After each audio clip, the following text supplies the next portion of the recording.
You're listening to 92.4 PAS FM, Jakarta's premier business station. Analisa Falas. Analisa Falas. Oke, mitra bisnis, untuk mengetahui seperti apa pasar forex dan pasar emas global dan perkembangannya ke depan, kita akan berbincang, atau saya Beni Rahmadi akan berbincang bersama dengan founder kepointrading.com, Bapak Alwi Assegaf. Selamat sore Pak Alwi. Ya, selamat sore Mas Beni. Oke, baik Pak Alwi, tampaknya menjelang pengumuman data CB Consumer Confidence nanti malam, dolar indeks ini bergerak naik di angka, meskipun masih ada di kisaran 105 ya Pak ya, tapi paling tidak ini sudah berada di 625, 105.62 paling tidak. Nah, apakah memang faktor itu yang mendrive penguatan indeks dolar pada hari ini, atau Pak Alwi melihat ada faktor lainnya Pak? Oke, ya kita lihat sebetulnya pergerakan indeks dolar ya dalam beberapa hari terakhir ini masih cenderung konsolidasi ya, dan hari ini terjadi setelah indeks rebound dari level support ya di kisaran 105.40 ya, 105.74 ya. Selain data tadi juga yang terpenting saat ini sepertinya pasar ini masih wait and see ya, karena minggu ini itu akan banyak event serta data ekonomi penting. Nah, khususnya yang terdekat saat ini adalah momen FOMC ya.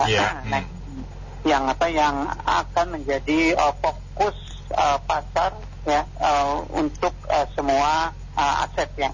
Dan dengan perkiraan The Fed yang masih hawkish ya, ini masih mendukung sentimen buat dolar ya, karena kalau kita lihat dari probabilitas kenaikan pemangkasan suku bunga ya, The Fed ya, dan beberapa komentar dari para pejabat The Fed sendiri ya, yang terlihat sangat hati-hati ketika dia akan mulai menggeser kebijakannya atau memangkas suku bunganya.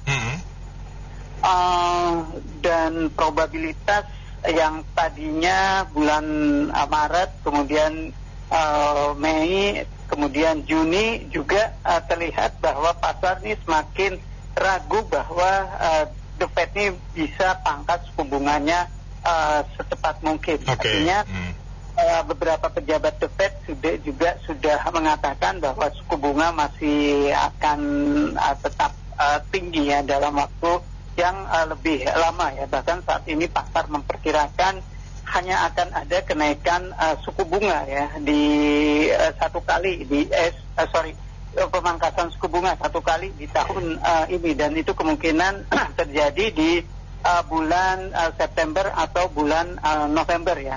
Dan kalau kita lihat probabilitas ya untuk rapat The Fed bulan Mei, probabilitasnya 97,3%. The Fed itu menahan suku bunga di 5,25%. Kemudian bulan Juni yang tadinya digadang-gadang The Fed akan pangkas suku bunga, ini juga terlihat probabilitasnya 88,4% ya. The Fed akan menahan suku bunga. Artinya dengan proyeksi The Fed yang masih cenderung akan menahan di suku bunga di level yang tinggi, ini masih mendorong sentimen buat dolar.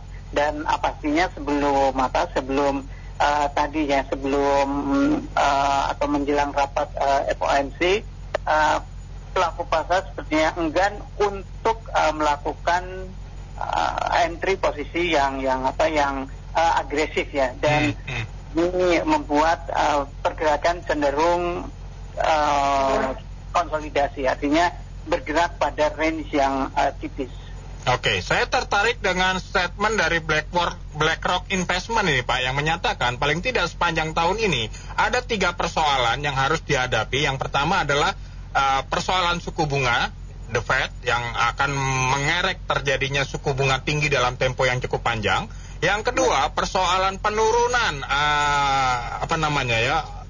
populasi usia produktif, dan yang ketiga adalah persoalan yang terkait dengan geopolitik, Pak. Nah, dari ketiga persoalan ini, menurut Bapak mana yang paling signifikan mempengaruhi pergerakan forex market paling tidak dalam 1 atau 2 bulan ke depan ini, Pak? Ya, mungkin yang pertama dan yang ketiga ya. Oke. Dan tadi yang ketiga tuh geopolitik ya. Iya, betul. Geopolitik, karena itu nantinya berkaitan ya. Suku bunga yang tinggi itu akan sulit untuk turun ya ketika konflik geopolitik memanas, karena dan konflik geopolitik ini terjadi di negara-negara yang produsen minyak ya. Ketika harga minyak naik, maka prospek inflasi itu akan semakin lama ya, sehingga ini menyebabkan bank-bank sentral untuk memangkas suku bunganya secepat mungkin ya, yang diperkirakan akhir tahun 2023 itu ada 3 kali pemangkasan untuk The Fed sendiri, tapi dengan situasi sekarang mungkin akan sulit ya. Ini terbukti dari data-data inflasi di Amerika Serikat ya, yang masih jauh di bawah target 2% The Fed. Artinya memang persoalan suku bunga, kemudian persoalan geopolitik itu telah menyurutkan minat investor pada aset-aset berisiko, dan lebih cenderung mereka mengamankan dananya ke safe haven ya. Dalam hal ini adalah yang dipilih dolar, karena sendiri menjanjikan imbal hasil yang cukup tinggi ya, dengan suku bunga yang lebih tinggi ya ketimbang bank-bank sentral negara lain ya. Yang paling tinggi itu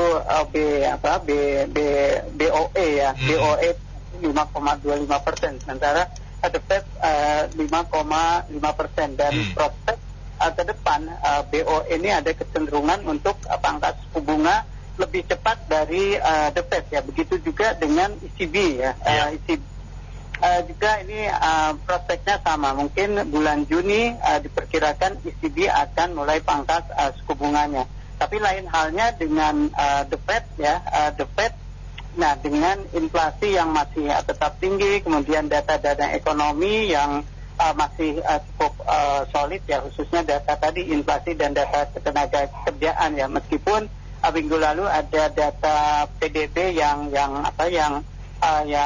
mengalami perlambatan ya, 1,6%, tapi kita lihat angka klaim tunjangan pengangguran justru turun. Ini mencerminkan bahwa sektor tenaga kerja di Amerika Serikat itu masih tetap kuat, sehingga ini memaksa The Fed untuk tetap mempertahankan kebijakan moneter saat ini. Jadi tadi ya yang jadi fokus suku bunga dan geopolitik. Oke, jadi paling tidak kita bisa menangkap dalam jangka menengah dan panjang indeks dolar masih ada potensi untuk terus mengalami penguatan seperti itu ya, Pak? Betul. Oke. Baik, kalau begitu Pak, keypointtrading.com sendiri memperkirakan dalam jangka pendek ini paling tidak indeks dolar akan bergerak di kisaran support dan resisten berapa, Pak? Ya, kita lihat untuk support pertama itu ada di kisaran 105.40 ini. Yang 2 hari terakhir itu dicoba untuk ditembus, dan support kedua ada di 104.95. Sementara area resisten di kisaran 106.48 hingga 107.14. Oke. Nah, currency-nya apa Pak? Pairing-nya yang menarik untuk ditradingkan paling tidak. Besok Labor Day ya Pak ya? Labor Day ya. Iya, Labor Day berarti market close ya Pak? Labor Day, tapi besok juga pasar ini kan ada FOMC ini ya, FOMC meeting malamnya ya. Jadi mungkin sampai pasar Eropa ini akan cenderung flat, tapi keputusan The Fed itu akan jadi penantian gitu ya. Dan kita lihat Ya tentunya ini yang masih menarik nih yen ya, karena roller coaster ya kemarin itu melemah ke level terendah sejak tahun 1990 ya, di atas 160 dan kemungkinan pasar melihat adanya dugaan intervensi ya pada otoritas keuangan di Jepang ya, meskipun dari otoritas keuangan Jepang sendiri masih belum memberi komentar secara resmi mengenai intervensi tadi ya, tapi pergerakan 500 poin ya dari yen ini tentunya ini cukup menarik ya. Dan ya beberapa kalangan masih melihat bahwa intervensi ini mungkin tidak akan efektif tanpa dibarengi dengan kebijakan moneter BOJ ya, karena minggu lalu BOJ juga tidak memberikan sesuatu yang jelas ya mengenai arah kebijakan moneter mereka ya. Pasar berharap ya dengan pelemahan yen setidaknya BOJ ini akan mengurangi program pembelian asetnya, tapi dalam rapat tersebut BOJ masih ya tidak menyinggung hal tersebut ya. Ini membuat pasar kecewa ya, sehingga mereka membuang yen ya. Nah, di tengah tadi perbedaan atau divergensi antara kebijakan moneter antara The Fed dan BOJ ya, The Fed nih suku bunga tinggi, kemudian BOJ ini masih ya meskipun ada kenaikan suku bunga, tapi tetap saja suku bunganya di 0,1% ya, sehingga selisih bunga ya dari The Fed dan BOJ ini masih tetap jauh, apalagi imbal hasilnya antara JGB 0,9%, sementara untuk yield obligasi Amerika Serikat itu ada di 4,6% itu untuk imbal hasil. Jadi ya tentunya ini masih lebih menarik ya buat investor untuk tetap mengalokasikan di dolar Amerika, sehingga ini yang membuat pair USD JPY itu akan cenderung lebih melemah ya. Jadi kalaupun ada koreksi turun ya, mungkin ini buat momentum buat beli lagi di bawah, karena secara kebijakan tidak ada perubahan dari BOJ, dan tadi ada perbedaan tingkat suku bunga yang cukup signifikan antara BOJ dan The Fed ya. Oke, jadi USD JPY ini sangat menarik sekali untuk dicermati paling tidak ya Pak ya. Oke, lalu Pak, untuk gold sendiri, kalau kita sudah menggambarkan paling tidak indeks dolar masih akan perkasa, tentunya harga emas nih yang akan mengalami penurunan. Betul seperti itu Pak ya?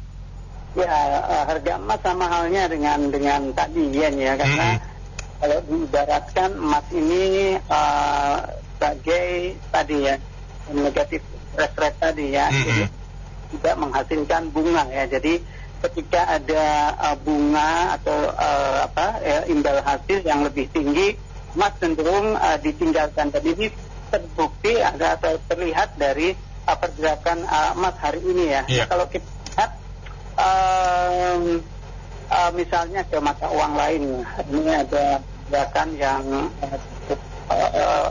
signifikan pada euro USD yang naik, yang seharusnya kalau kita bandingkan ke indeks dolar, dua-duanya kan dihadapkan dengan dolar ya. Euro saat ini naik, tapi emas cenderung turun ya, karena pasar masih tetap antisipasi menjelang rapat FOMC yang diperkirakan The Fed masih mempertahankan sikap hawkisnya. Oke. Lalu Pak, untuk support dan resisten pergerakan emas paling tidak akan ada di kisaran berapa Pak? Sekarang sih ada di 2.315.26 ini Pak ya? Iya betul.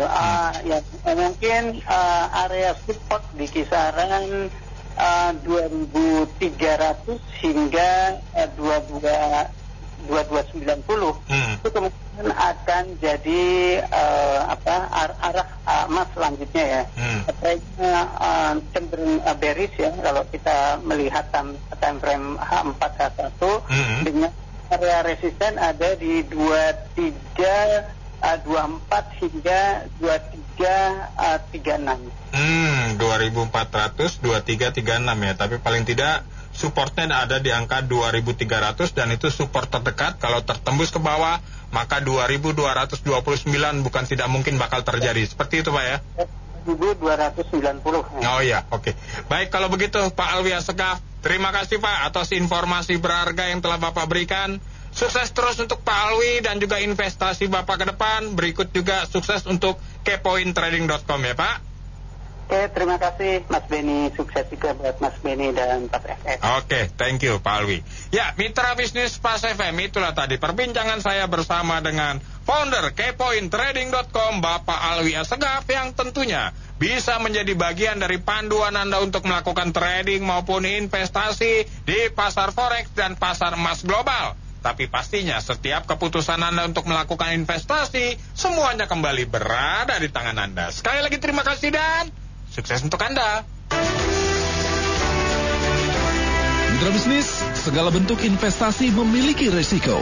Untuk itu mitra bisnis, pahami resikonya sebelum berinvestasi. Jadilah investor yang bijak.